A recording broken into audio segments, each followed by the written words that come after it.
The fire took the North Ridge at 2:14 in the afternoon, and it took it the way a thing takes something it has decided to keep, without hurry, without mercy. A wall of orange 300 feet tall, walking downhill toward a canyon that still had people in it. The county man in the clean white truck rolled the barricade across the only road out and told the deputy beside him that the canyon was a loss, that the math was done, that nobody was going up that grade for a handful of houses the insurance had already written off. There was a school bus stalled halfway up that grade with 41 children on it, and a driver on her knees in the gravel begging him to move the barricade. And he looked at her the way a man looks at a receipt, and he said the road was closed. And that was when the old ranger came down out of the smoke on foot. 67 years old, gray in his beard, a green shirt faded almost to the color of dead grass, hands that hadn't made a fist in 19 years. He looked at the barricade, and he looked at the bus, and he made a choice that the county man would spend the rest of his life explaining to review boards. What that county man did not know, standing there with his clipboard and his clean white truck, was who he had just told to stand down. A long time ago, men who fought fire for a living used to go quiet when this ranger's name came up in a room. Nobody at that barricade had the first idea what was about to come up that road behind him. And it started barely 20 minutes earlier than that. Let me take you back, because the picture only makes sense if you see how the whole thing began. And it began the way most disasters begin, with somebody in charge making a decision from a desk that never should have been made anywhere but a place with the heat on your face. The fire had jumped the containment line at noon. It was called the Bell Canyon Fire, named for the little town at the bottom of the grade, a town of maybe 200 souls, mostly old, some poor, a few families with kids at the elementary school that sat right at the mouth of the canyon where the road met the highway. The wind came up out of the east at 2 o'clock, 35 miles an hour and gusting, and it turned a fire that had been crawling into a fire that ran. The incident command post sat 11 miles away in the parking lot of a shuttered lumberyard, and the man running it, at least the man who thought he was running it, was a regional coordinator named Dale Prucha, 44 years old, a suit under his fire jacket, a man who had spent more of his career in meetings than in smoke. And Prucha looked at the map, and he looked at the projected burn line, and he made the call that the canyon road was indefensible, and that all units were to fall back to the highway and hold there. On paper, it was a reasonable order. On paper. But there was a ranger up in that canyon who did not answer to a map. His name was Sam Ellison, and he had run the Bell Canyon Station for 19 years, opened the little green ranger office at 6 in the morning every single day of it, rain or shine, or the kind of August heat that made the pines tick like clocks. People in the town knew him the way you know a fixed thing, a fence post, a well. Quiet, mostly.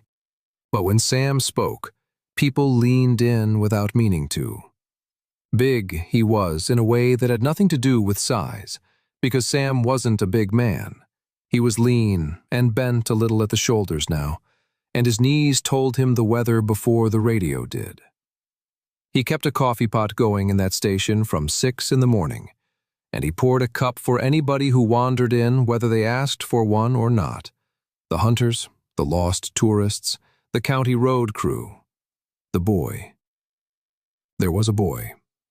There was always going to be a boy in a story like this one. His name was Marcus, 22 years old, and he had shown up at the Bell Canyon Station 8 months back with a duffel bag and a look on his face like a dog that had been kicked enough times to expect it.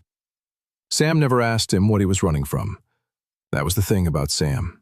He handed the kid a green shirt 2 sizes too big and a set of keys to the tool shed and told him to be there at 6. And the kid was there at 6. And he was there at 6 the next day. And something in him that had been coming loose for years started quietly to hold. Sam never once raised his voice at him.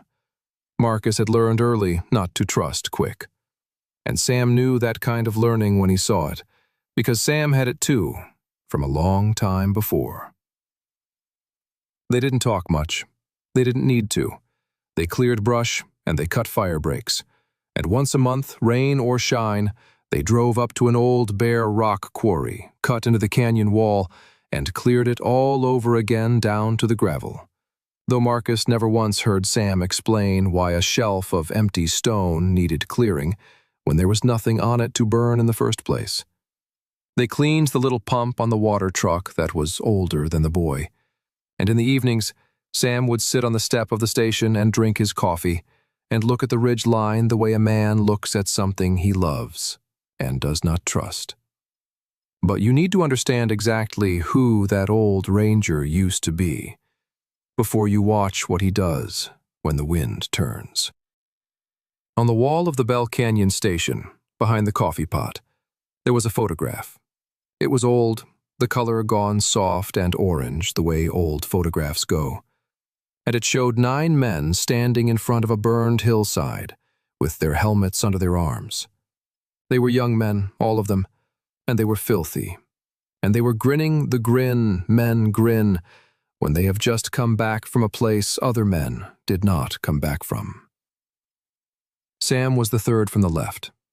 On the back of that frame, in Sam's own hand, were 9 names, and beside 7 of them were dates, and the dates were all the same summer.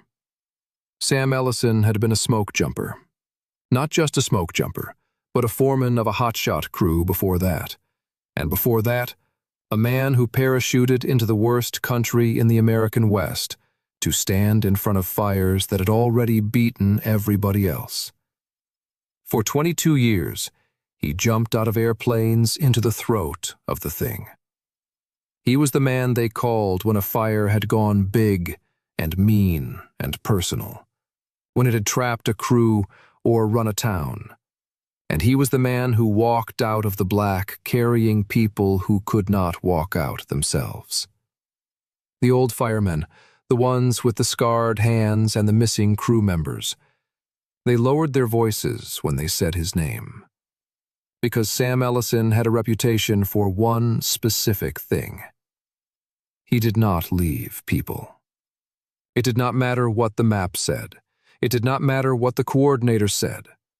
If there were people alive on the wrong side of a fire, Sam Ellison went and got them. And the men who tried to tell him the odds learned to save their breath. And then one summer it cost him everything. And he set the whole thing down. And he came to a quiet green station at the bottom of Bell Canyon. And he did not pick it back up for 19 years. You need to understand about that summer, because everything Sam did on the day of the fire came from it. His wife's name was Ruth. Everybody called her Bertie, and nobody living remembers why. She was a fire lookout, which is how they met. Her up in a tower, watching the country, and him coming out of the country covered in ash. And for 11 years, they had a life.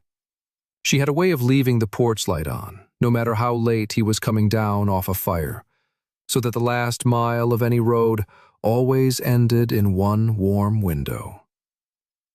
Bertie died the summer of the photograph. Not in the fire.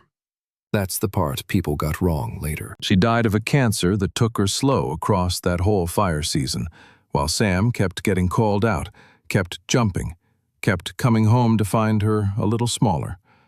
And the last time they spoke, she made him promise something. She made him promise it one word at a time, because she wanted it to hold. And she made him say it back. She said, "When this is done, you stop going into the fire for everybody else, and you start staying home for the ones who need you. Say it, Sam." And he said it. And 2 days later, she was gone. And 2 days after that, 7 of the 9 men on that wall were gone too, caught in a blow-up on a ridge called Mercer Draw, while Sam was at a funeral. The one time in 22 years he was not on the ridge with his crew. The ridge took them. So Sam kept his promise. He came down out of the mountains, and he took the quietest station in the whole system, and he opened it at 6 every morning, and he poured coffee for strangers, and he did not go into the fire for anybody.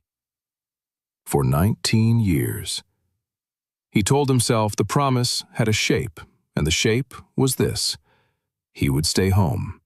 He would tend the small things. He would never again put himself between a fire and a crew, and lose the crew, and live. But Birdie, when she made him promise, had said one more thing, and he had folded it away so deep he almost forgot it was there. She had said, "Unless it's children, Sam. Nobody promises away children." And she'd made him say that back too. Into this canyon, 4 months before the fire, came Dale Prucha and the new way of doing things. Not a villain in a mustache, understand. A man with a wound of his own, the kind that makes a certain sort of man dangerous. Prucha had lost a crew of his own once, early in his career. 3 men in a burnover he had ordered them into, and the review had cleared him, but he had never cleared himself. And so he had spent 20 years becoming the kind of commander who never, ever ordered anybody toward a fire. He rode off ground, he fell back. He held lines that were already safe, and he called it discipline. And he had built a whole career on never losing another man by the simple method of never risking one. And if that meant a canyon full of old people and a school burned to the foundation, then that was the arithmetic. And the arithmetic was clean, and it let him sleep. His smile, when he had one, never made it all the way to his eyes. He came to Bell Canyon Station in the spring on a courtesy visit, and he told Sam that the old station was being folded into regional command, that Sam's little truck and his little pump were being decommissioned, that the era of the Lone Ranger deciding things on his own authority was over. He said it kindly. He said the word liability twice. And Sam poured him a cup of coffee he didn't ask for, and he listened. And when Prucha was done, Sam said one thing. He said, "If that canyon ever runs, you send everything you have up that road." Not a question. Prucha smiled the smile that stopped at his eyes and said the canyon was a modeled loss, that the cost per structure didn't justify the exposure. Marcus was standing in the doorway with a wrench in his hand, and he watched the old man's face, and he saw nothing move in it at all, and that scared him more than shouting would have. After Prucha's truck was gone down the grade, Marcus asked Sam what a modeled loss was, and Sam looked at the ridge line a long time, and said it was a word men use when they have decided ahead of time who they are willing to let burn.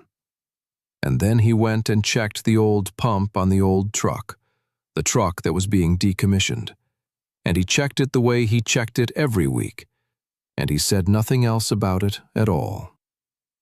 Now, the wind turned at 2 o'clock, and everything I have told you comes to bear in the next 20 minutes.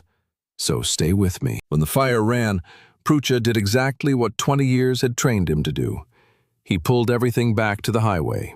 He ordered the canyon road closed, and down at the mouth of the canyon, at the school that sat right where the grade met the highway, a bus driver named Cora Vance had just loaded 41 children off the afternoon program, the little ones, the after-school kids whose parents worked late, and she had started up the grade toward the church at the top that was the designated shelter, because that was the plan. That had always been the plan, and nobody had told her the plan was canceled. Halfway up, the bus threw a belt and died, right there on the open grade with the fire coming over the top of the ridge, and Cora got them out and started them walking down toward the highway on foot. 41 children and 1 grown woman. And that is who was walking down that road when Dale Prucha's man rolled the barricade across the bottom of it. They had a child in a wheelchair. They had a kid on crutches. And the man at the barricade looked at that line of children coming down out of the smoke, and he got on the radio and he asked Prucha for guidance. And Prucha, 11 miles away, looked at his map and said, "Hold the barricade. We are not sending assets up an indefensible grade. Tell them to keep walking." Tell them to keep walking. Down a road with a wall of fire behind them, and no way to move faster than the slowest child. And that was when the old ranger came down out of the smoke on foot. Here is what had happened in the 20 minutes before that.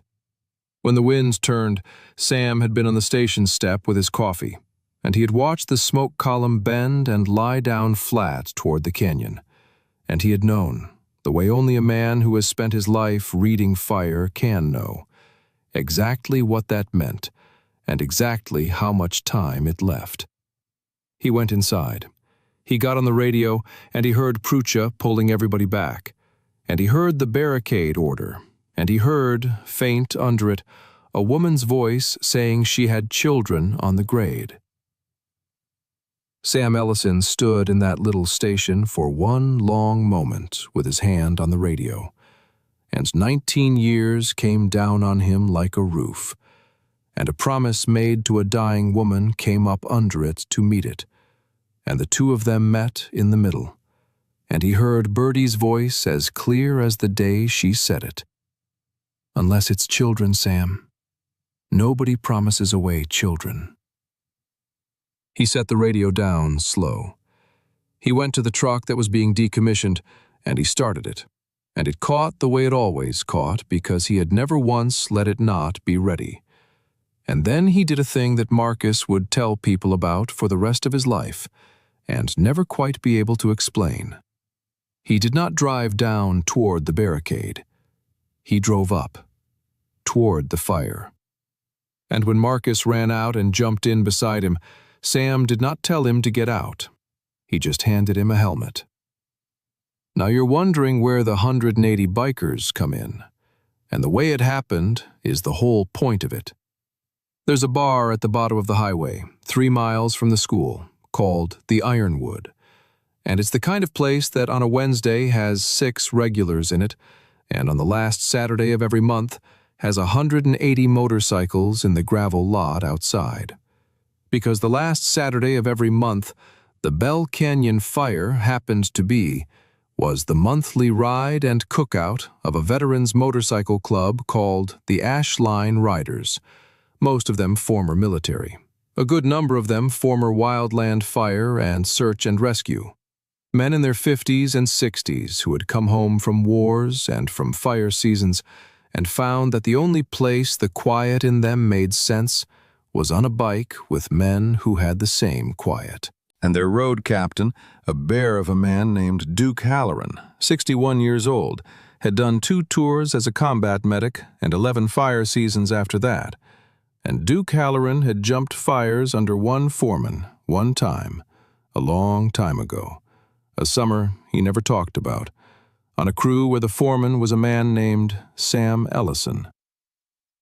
Duke was standing in the gravel lot of the Ironwood with a burger in his hand when the smoke column bent over and lay down toward the canyon, and he read it the same way Sam had read it, because Duke had learned to read fire from the best there ever was, and his burger stopped halfway to his mouth. He got on his phone and he called the ranger station, the little green station he'd driven past 100 times and never stopped at, because a rumor had reached him years ago that the old foreman was running it, and Duke had never quite had the nerve to go say hello to a man he still, at 61, thought of as a god. The phone rang in an empty station, and Duke Halloran, standing in that lot with 180 of his brothers eating burgers behind him, felt the bottom drop out of his stomach, because he knew that if that station was empty with the wind doing what the wind was doing, then Sam Ellison was already going up that canyon, alone, at 67, into a fire that had trapped children. He turned around. He didn't make a speech. He was not a speech man. He held his phone up over his head so they could all see the smoke behind it, and he said 7 words. He said, "There's kids up there, and I'm going." and 180 men set down their burgers. It is not a roar. A roar is one thing. This was a thing with no bottom to it, a sound you feel in the wall of your chest before your ears agree it's real, a sound like the ground itself clearing its throat and standing up. Most of those men had gear on their bikes, because that's the kind of men they were. Fire shelters and first aid and axes and shovels bungeed to their seats from a lifetime of never being caught without.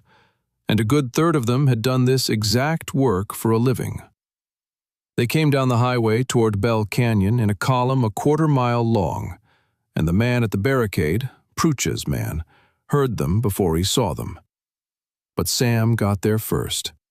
Sam and Marcus in the old truck came up the grade from above, out of the smoke, and Sam saw the children on the road below the dead bus, and he saw the wall of fire coming over the ridge behind them, and he did the arithmetic the way he'd done it 1,000 times, distance and slope and wind and flame length, and the arithmetic said the children could not walk down fast enough, and the fire would reach the open grade in about 4 minutes.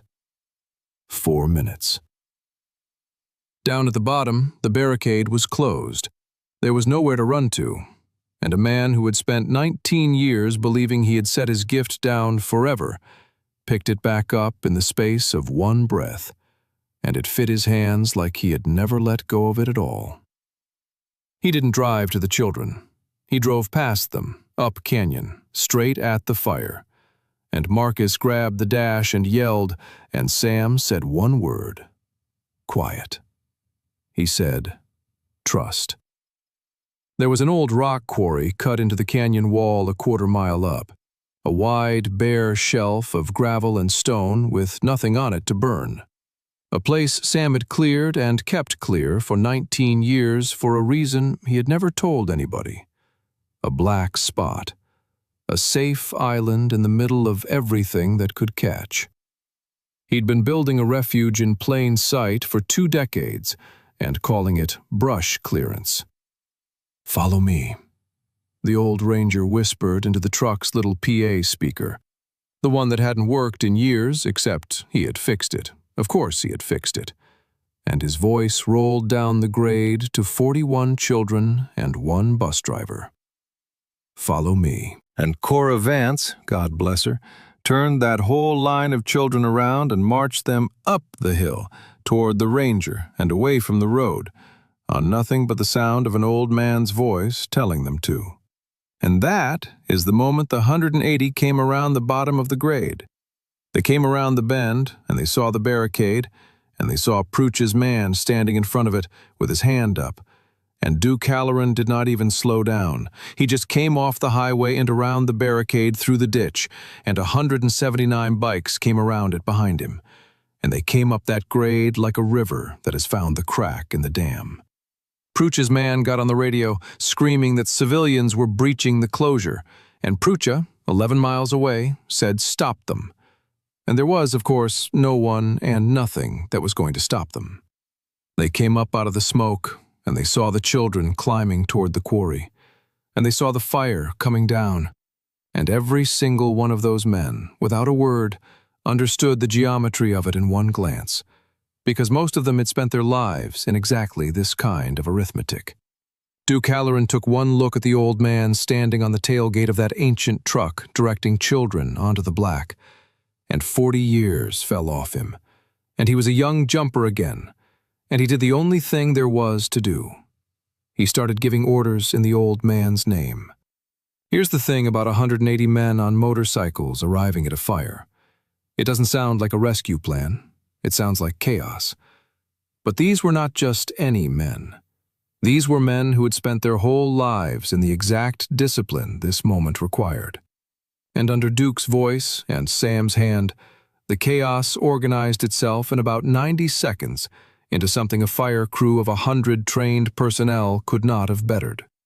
They ran their bikes up onto the quarry shelf, killed their engines, and laid them down in a ring with the fuel tanks turned in and away from the coming heat, headlights out, a steel perimeter. They pulled the fire shelters off their seats. The former medics went to the children in the wheelchair and on the crutches. 20 men with axes and shovels went to the upwind edge of the quarry and started widening the black, throwing dirt, cutting the last of the scrub, buying width, buying seconds.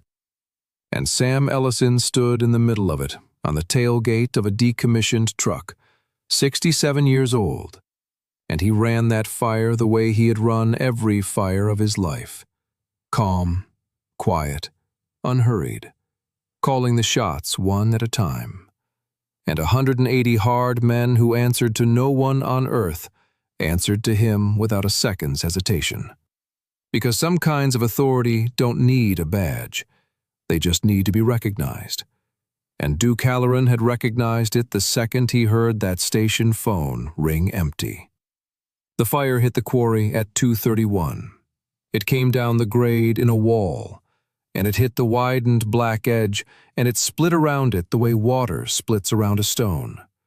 And for 90 seconds the whole world was orange and roaring, and there was no air that didn't taste like a struck match. And 41 children lay under fire shelters in a ring of steel and leather, with grown men lying across the outside edge of them, shielding the shelters with their own backs. Marcus was on the ground with his arms around 3 of the smallest, and he said afterward that the last thing he saw before the smoke closed everything down was the old man, Sam, still standing, up on that tailgate in the full throat of it, watching the fire the way you'd watch an animal you had known your whole life. Not afraid of it, just paying attention, making sure it split, making sure it went by. And it went by. It roared over the top of them and down the canyon, and it took the little town of Bell Canyon, and it took the elementary school, and it took, yes, the little green ranger station with the photograph on the wall. But it did not take one single child, and it did not take one single one of those 180 men. And when the front had passed, and the light came back gray and strange through the smoke, 41 children stood up off that gravel and started one at a time to cry, which is the sound children make when their bodies finally believe they are safe. You would think that would be the end of it. You would think a man leads 180 bikers into a wildfire and saves 41 children, and the story is over, and everybody goes home a hero. It wasn't over. Because 11 miles away, Dale Prucha was on the radio, and Dale Prucha was building a different story. And in that story, Sam Ellison was not a hero. In that story, Sam Ellison was a decommissioned employee who had stolen government equipment and led an unauthorized mob of civilians through a legal closure and endangered 41 children in a stunt that had, by pure luck, not killed them all. And Prucha had 20 years of experience making that kind of story stick. And he had a strategist, a young woman with a legal pad named Ms. Kessler, who had exactly one clean, corrosive idea, which was that if the county moved fast enough, they could get out in front of it. They could hold a press conference before sundown and frame the whole thing as a reckless breach that the department had valiantly contained. And they could bury the fact that a coordinator 11 miles from the fire had ordered 41 children to keep walking. It was, on paper, a good plan. On paper. There was an older man in Prucha's own command post that evening. His name was Earl Dunmore, and he was 63 years old, and he had been fighting fire in that country for 40 years. And he sat in the corner of that command post, and he listened to Prucha and the young woman with the legal pad plan their press conference, and he had gone the color of old paper. Somebody had said the name over the radio. Somebody had said the old ranger who led them in was named Ellison, and Earl Dunmore stood up slow, and he took off his cap and turned it over in his hands, and he said, "Dale. Dale, stop." And Prucha said, "What?" And Earl said, Describe him to me. Describe the ranger." And they told him, old, gray beard, lean, green shirt. And Earl sat back down like his legs had quit. And he said something that changed the temperature in that whole room. He said, "You want to hold a press conference to call Sam Ellison reckless." He said it slow.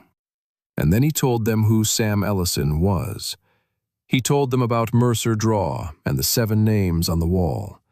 He told them that when Earl himself was a young man, a fire had trapped his crew of 9 in a box canyon, and the coordinator had written them off, called them a loss, ordered no rescue, and that a smoke jumper foreman named Sam Ellison had ignored that order and jumped in alone at last light and walked all 9 of them out through a slot in the rock that only he had believed was there, and that the coordinator who had written them off had been quietly retired within the year because Ellison's report was quiet and precise, and it did not need to raise its voice to end a man's career.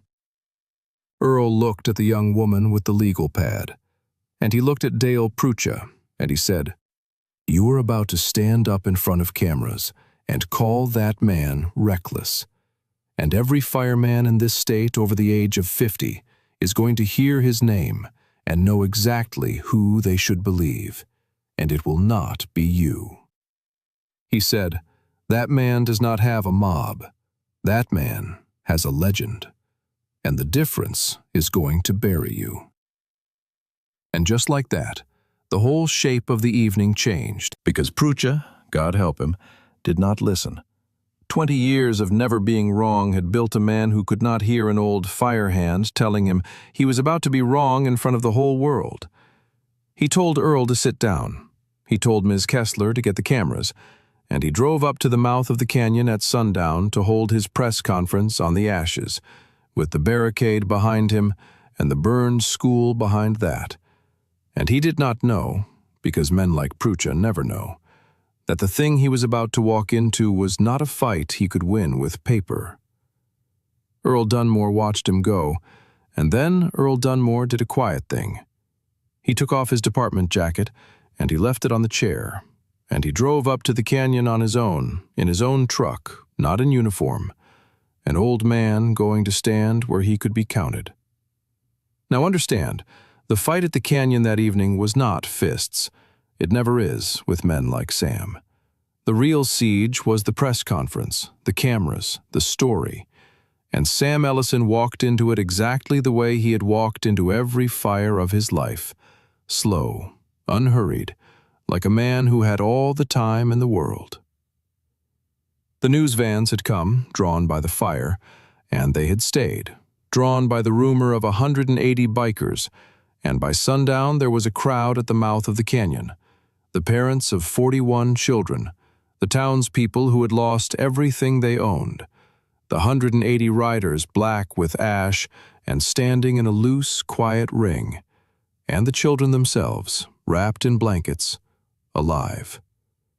And into the middle of it walked Dale Prucha in a clean jacket, and he stood in front of the cameras, and he began, in a calm, reasonable voice, to explain that the department deeply regretted the unauthorized breach of a safety closure, that lives had been recklessly endangered, and that a former employee operating outside all authority had. He got that far. He got exactly that far, because a bus driver named Cora Vance stepped in front of the cameras beside him, and she was not a big woman, and she was not a loud one, but she had walked 41 children up a burning hill that afternoon, and there was nothing left in her that was afraid of a man in a clean jacket. And she said, into the microphone, quiet, that she wanted everyone watching to understand one thing. She said, "Your man at the barricade told us to keep walking." She let that sit. She said, "There were children on that road with a fire behind them, and your man looked at them and told them to keep walking. And this department's plan for my kids was to let them burn on an open road because a map said the canyon wasn't worth it." And then that ranger came down out of the smoke, and he said, "Follow me." and he took us to a safe place he had been keeping ready for 19 years, for no reason but this one. And every single child is alive tonight because of a man you fired." Prucha opened his mouth, and Cora Vance said the thing that ended it. She said, "So you go ahead and finish your sentence about who was reckless." Nobody said anything.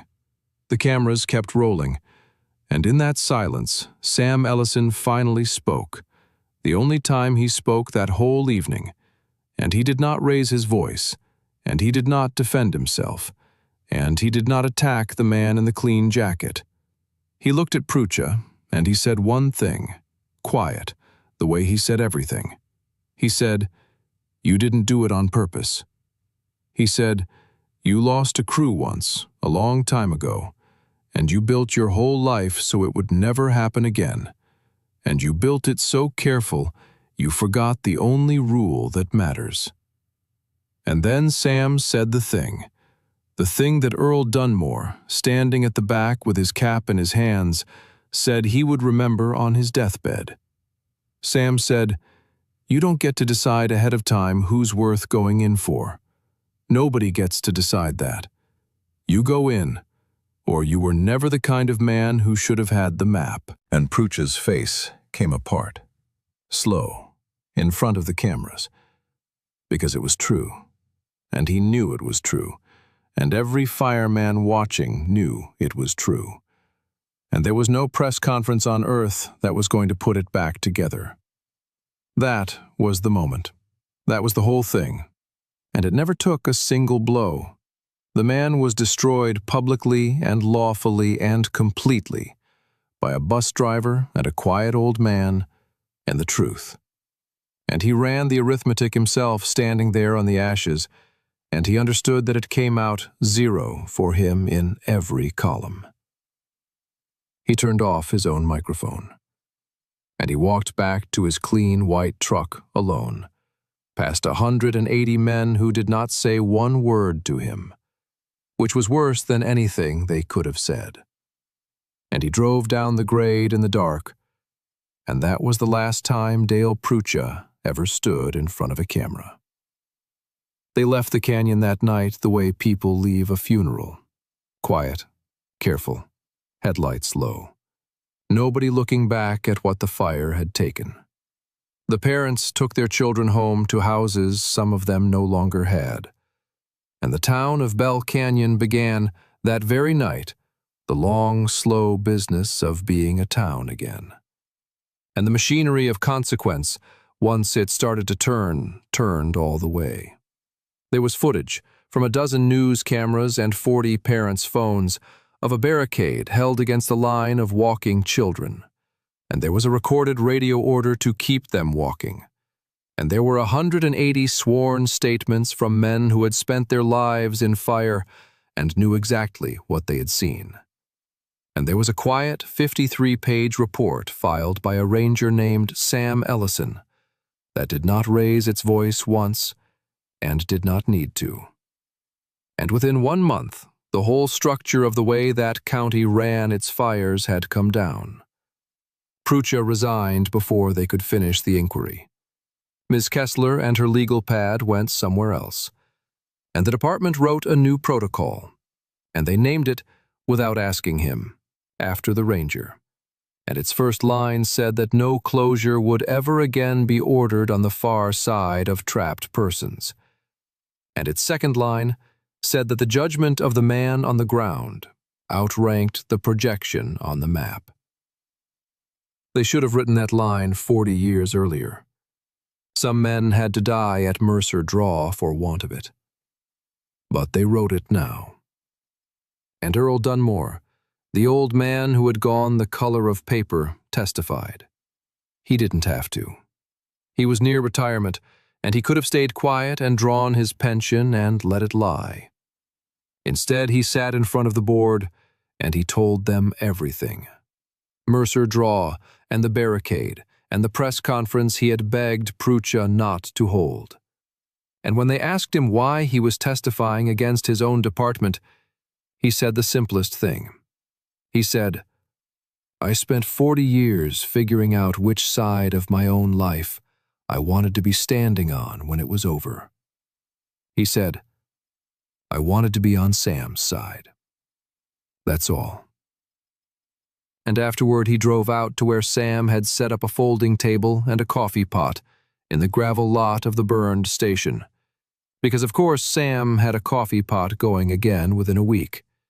And Earl walked up, and the two old men who had not seen each other in 40 years looked at each other a long moment. And Earl said, You walked us out of that box canyon. I was the youngest, third from the end. And Sam looked at him and poured him a cup of coffee he didn't ask for and said, I know, Earl. I remember all of you. And that was the whole conversation. It was enough. The letter came almost a year later. It was from Dale Prucha, and it was addressed to Sam. And it was 3 lines long, and it did not ask for anything. It did not ask for forgiveness, and it did not ask to be understood, and it did not try to make itself smaller than it was. It just said that Sam had been right about the rule, and that he thought about it every single day, and that he had gone back and read the names of the 3 men he'd lost as a young commander, out loud, which he had never once been able to do in 20 years, and that he was sorry, and that was all. Sam read it once, standing in the new station they'd built him, and he didn't say anything, and he didn't show it to anybody, and he put it in a drawer, and Marcus said the old man never mentioned it again. But he kept it. A man like Sam keeps a thing like that, not because he needed it, because somebody had finally understood, and understanding, when it comes at all, deserves to be kept. The years went on the way years do, quiet, one after another. They rebuilt the town, smaller but stubborn. They rebuilt the school, and on the wall of the new gymnasium, somebody hung a photograph, a new one, of a gravel quarry full of motorcycles laid down in a ring with fire shelters in the middle, and no name under it, because everybody in Bell Canyon already knew. The Ash Line riders made Bell Canyon the site of their monthly ride from then on, and on the last Saturday of every month, 180 motorcycles pulled into the gravel by the ranger station, and Sam poured coffee for every single one of them, whether they asked for it or not. And Duke Halloran sat on the station step beside the old foreman he'd been too shy to greet for years, and the two of them watched the ridgeline together, and mostly didn't talk, because they didn't need to. Marcus stayed. Of course, Marcus stayed. He put on the green shirt every morning and he opened the station at 6, and Sam taught him the country and the fire and the pump and the coffee. And somewhere in there, the boy who had shown up with a duffel bag and a kicked dog look became a man who stood a little straighter than the world had any right to expect. And neither of them ever talked about the day on the quarry much. But something had shifted between them permanently that afternoon, in a way that never needed words to be real. Sam Ellison died on a Tuesday morning in the spring, 9 years after the fire, 76 years old, in a chair on the station step with a cup of coffee going cold beside him, and the ridge line in front of him, and the porch light, the one Marcus had started leaving on for him without ever being asked, still burning behind him from the night before. He went quiet, the way he had done everything. Marcus found him at 6 when he came to open the station, and the old man looked like a man who had finally set down a weight he'd carried a long, long way. Half the county came to the funeral, and 180 motorcycles led the procession, and 41 young people, grown now, some of them with children of their own, walked behind the casket. And nobody made a speech, because Sam would have hated a speech. They buried him next to Bertie, under a marker that said only his name and hers, and one word underneath both. The word she'd made him say back to her one word at a time. The word he'd kept for 19 years.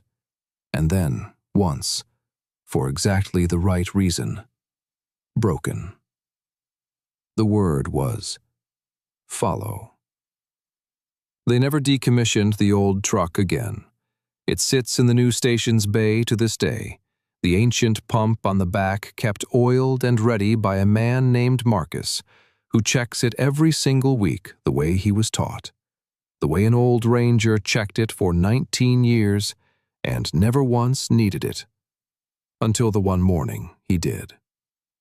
It sits there year after year, untouched, the way a fire extinguisher sits behind glass, not forgotten, just no longer needed. And the station opens at 6 every morning, because that's simply how the place runs now.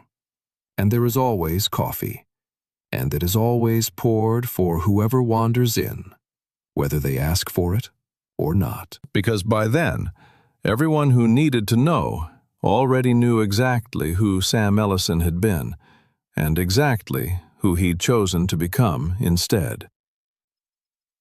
Think back, for just a moment, to where this whole thing started. A wall of fire coming downhill, a barricade rolled across the only road, 41 children told to keep walking, and a man in a clean truck with a clipboard deciding, from 11 miles away, who was worth going in for and who could be written off as a number on a map. It looked, in that first moment, like the world doing exactly what the world too often does. The strong and the certain and the well-organized deciding that the weak and the old and the poor at the bottom of a canyon simply cost too much to save. It looked like a mismatch nobody in that canyon could survive. And what came down out of the smoke to answer it looked, at first, like nothing at all. An old man with a gray beard and bad knees and a faded green shirt, a man who hadn't made a fist in 19 years. But that's the thing about quiet men. The quiet isn't weakness. Sometimes the quiet is a choice made by somebody who has already been everywhere the fire can take a person, who has carried out the living and buried the dead, and stood at the grave of the woman who taught him what the work was actually for, and who decided, on purpose, to come back from all of it and pour coffee and keep a promise and never again go into the fire for anybody. What Dale Prucha saw that afternoon at the barricade was a decommissioned old ranger with no authority left. What he should have seen was a man who had set down a heavy burden a long time ago, and who would pick it back up exactly once, for exactly the right reason, and then set it down again for good. And what he never understood, not until a bus driver set it into a microphone in front of the whole country, is that a man like that doesn't have a mob at his back. He has every single person he ever refused to leave behind. And that is a debt the years pay back with interest, 180 motorcycles deep. If any of this is landing a little close to home tonight, if you know somebody standing on the wrong side of a barricade some official put up, somebody being told to keep walking, being written off as a cost that doesn't justify the exposure, I want you to remember that you don't have to walk in and carry them out by yourself, and you don't have to have the whole plan figured out. You just have to be the one who turns the line around. You just have to be willing to say, "Follow me," and then find out who comes. Reach out. Make the call. You don't need every answer to take the first step. And listen, the part everybody wants to talk about is the fire and the bikes and the wall of orange. And I understand that. But I'll tell you the honest truth. That's the least interesting part of this whole story to me. The part worth sitting with is the 19 years. The 19 years of a man opening a little station at 6 in the morning and pouring coffee for strangers and clearing a gravel quarry nobody knew was a refuge, keeping himself ready for a day he prayed would never come, all because of a promise made to a dying woman about children. That's the part that stays with me. So let me ask you something, and I mean this. I read every single comment on this channel, and I read them all the way through. When Cora Vance turned that whole line of children around and marched them up the burning hill, on nothing but the sound of an old man's voice, would you have trusted him? Would you have turned around and walked toward the fire because a stranger said, "Follow me"? Tell me down in the comments. I genuinely want to know. And if you're new here, welcome. This is a channel about quiet men and kept promises and the kind of respect that gets earned the hard way and paid back when it counts. If that's your kind of story, stay with us, subscribe, and pull up a chair. There's always coffee. There are 2 more stories waiting for you right there on the screen, and I think you'll want to hear them both. Thank you for staying all the way to the end.